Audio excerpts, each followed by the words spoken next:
Hello everyone, welcome to only success. इस video में हम क्लास 9th हिंदी की बुक संचयन का चैप्टर 2 स्मृति के क्वेश्चन आंसर देखेंगे। पहला क्वेश्चन है, भाई के बुलाने पर घर लौटते समय लेखक के मन में किस बात का डर था। तो भाई ने जब बुलाया तो लेखक के मन में क्या डर बैठा हुआ था उस समय। तो आंसर है, भाई के बुलाने पर घर लौटते समय लेखक डर गया था। उसे लगा कि उसके बड़े भाई झरबेरी से बेर तोड़ तोड़ कर खाने के लिए डांटेंगे और उसे खूब पीटेंगे। तो राइटर को लगा कि भाई मैं बेर तोड़ के खा रहा था, भैया ना देख लिया होगा और खूब मेरे को मारेंगे और खूब डांटेंगे। नेक्स्ट क्वेश्चन है, मक्खनपुर पढ़ने जाने वाले बच्चों की टोली रास्ते में पड़ने वाले कुएं में ढेला क्यों फेंकती थी। तो मक्खनपुर से बच्चे अपने स्कूल जाते थे जब, तो गांव पढ़ने वाले एक रास्ते में एक कुआं पड़ता था, उसमें ढेला यानी कि उसमें पत्थर बच्चे क्यों फेंकते थे। तो आंसर है, लेखक के गांव से मक्खनपुर जाने वाली राह में 36 फीट के करीब गहरा एक कच्चा कुआं था। उसमें एक सांप ना जाने कैसे गिर गया था। मक्खनपुर पढ़ने जाने वाले बच्चों की टोली उस कुएं में इसलिए ढेले फेंकती थी ताकि सांप क्रुद्ध होकर फुफकारे और बच्चे उस फुफकार को सुन सकें। तो उसमें एक सांप था उस कुएं में, तो बच्चे उसमें ढेला फेंकते थे, पत्थर फेंकते थे ताकि जो सांप है वो फुसफुस करे और बच्चे उसको सुने, और बच्चों को तो भाई ऐसी हरकतें करने में मज़े आते हैं। नेक्स्ट क्वेश्चन है, सांप ने फुसकार मारी या नहीं, ढेला उसे लगा या नहीं, यह बात अब तक स्मरण नहीं। यह कथन लेखक के किस मनोदशा को स्पष्ट करता है। तो भाई लेखक कहते हैं पता नहीं हमने ढेला मारा, सांप पे लगा या नहीं लगा, उसने कुछ आवाज़ करी या नहीं करी, ये अब तो याद नहीं है। तो ये लेखक की कौन सी मनोदशा, मतलब क्या दिखाता है, लेखक क्या सोच रहे हैं उस समय। तो आंसर है, ये कथन लेखक की बदहवास मनोदशा को स्पष्ट करता है। जैसे ही लेखक ने टोपी उतार कर कुएं में ढेला फेंका, उसकी ज़रूरी चिट्ठियाँ कुएं में जा गिरी। उन्हें कुएं में गिरता देखकर वह भौचक्का रह गया। उसका ध्यान चिट्ठियों को बचाने में लग गया। वह ये देखना भूल गया कि सांप को ढेला लगाया नहीं और वह फुसकारा या नहीं। तो बड़ी ज़रूरी चिट्ठियाँ भेजने के लिए बड़ी मतलब काफ़ी ज़्यादा इंपॉर्टेंट चिट्ठियाँ उसके घर से भेजी गई थी कि भाई लेखक से कहा गया था जाओ जमा कराओ डाक खाने में। अब ये तो भाई सांप को पत्थर मारने के चक्कर में इन्होंने अपनी चिट्ठियाँ भी कुएं में गिरा दी थी। अब ये बहुत डर गए थे कि अब क्या होगा। नेक्स्ट है, किन कारणों से लेखक ने चिट्ठियों को कुएं से निकालने का निर्णय किया। अब भाई क्यों उसने सोचा कि भाई अब तो कुएं में जाना पड़ेगा, चिट्ठियाँ निकालनी पड़ेंगी। तो आंसर है, लेखक को झूठ बोलना नहीं आता था। चिट्ठियों को डाक खाने में डालना लेखक अपनी जिम्मेदारी समझता था। लेखक को अपने भाई से रूही की तरह पिटाई होने का भय था। वह सांप को मारना बाएं हाथ का काम समझता था, जिससे चिट्ठियाँ उठाना उसे आसान लग रहा था। तो पहले तो वो भाई एक तो उससे झूठ नहीं बोलना आता था, फिर चिट्ठियाँ पहुँचाना भी महत्वपूर्ण था, अपने भाई से पिटना नहीं चाहता था वो, और तीसरा और उसे लग रहा था कि भाई सांप से तो वो लड़ ही लेगा, क्या कर लेगा सांप उसका। नेक्स्ट है, सांप का ध्यान भटकाने के लिए लेखक ने क्या क्या युक्तियाँ अपनाई। तो लेखक ने क्या क्या किया कि भाई सांप का ध्यान भटक जाए। तो आंसर है, ये सब युक्तियाँ अपनाई लेखक ने। उसने मुट्ठी भर मिट्टी फेंककर सांप का ध्यान उधर लगा दिया। उसने अपने हाथ का प्रहार करने की बजाय उसकी तरफ डंडा बढ़ा दिया, जिससे सांप ने सारा विष डंडे पर उगल दिया। तो क्या क्या किया उसने, पहले मिट्टी फेंकी, फिर उसके बाद अपनी जगह उसने डंडा फेंक दिया और सांप ने जो जहर था वो सारा का सारा डंडे पर निकाल दिया। सांप ने जहर निकाल दिया, सोचो काट भी सकता था। क्वेश्चन 6 है, कुएं में उतरकर चिट्ठियों को निकालने संबंधी साहसिक वर्णन को अपने शब्दों में लिखिए। तो कुएं से भाई किस तरीके से लेखक ने चिट्ठी निकाली वो आपको अपने जो है वर्ड्स में लिखना है। तो कुएं में चिट्ठियां गिर जाने पर लेखक ने रोना धोना छोड़कर भयानक निर्णय लिया। उसने अपनी और अपने छोटे भाई की 5 धोतियों को एक दूसरे से बांधा।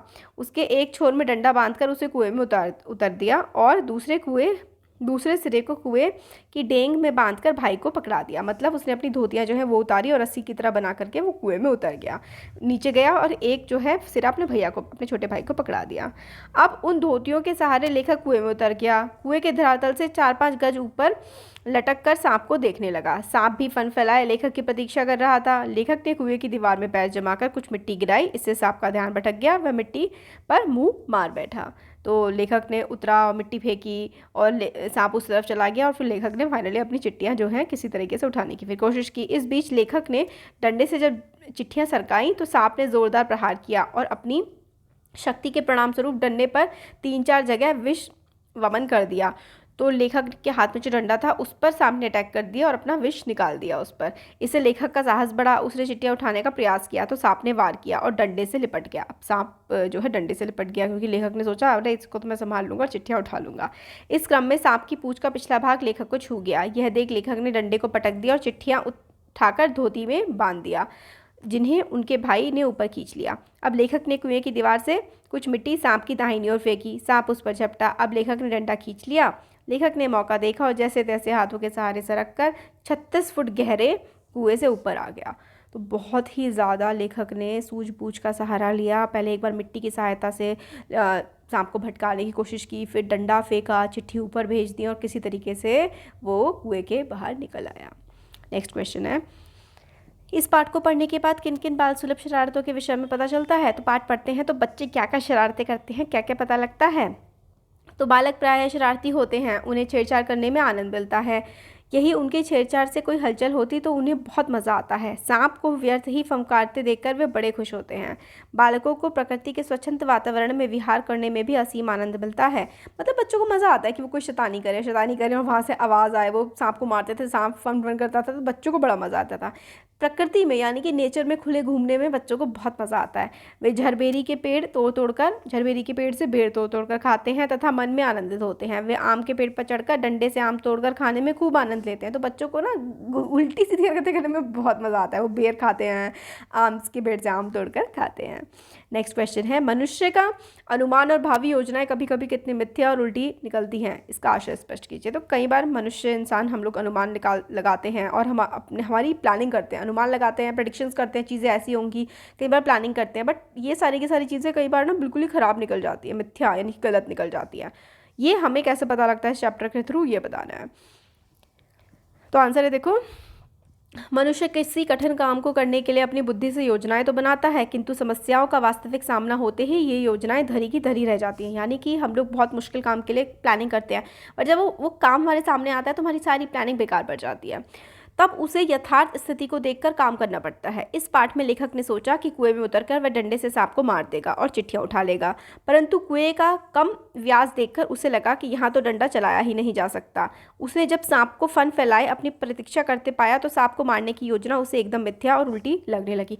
तो उसने देखा कि भाई वो आराम से मतलब चिट्ठियाँ उठा लेगा और सांप को डंडे से मार देगा, बट वो डंडे से मार नहीं पाया और चिट्ठियाँ तो भले ही उसने बड़ी मुश्किल से उठाई, मगर उसने जो प्लानिंग करी थी वो काम उसके नहीं आई थी।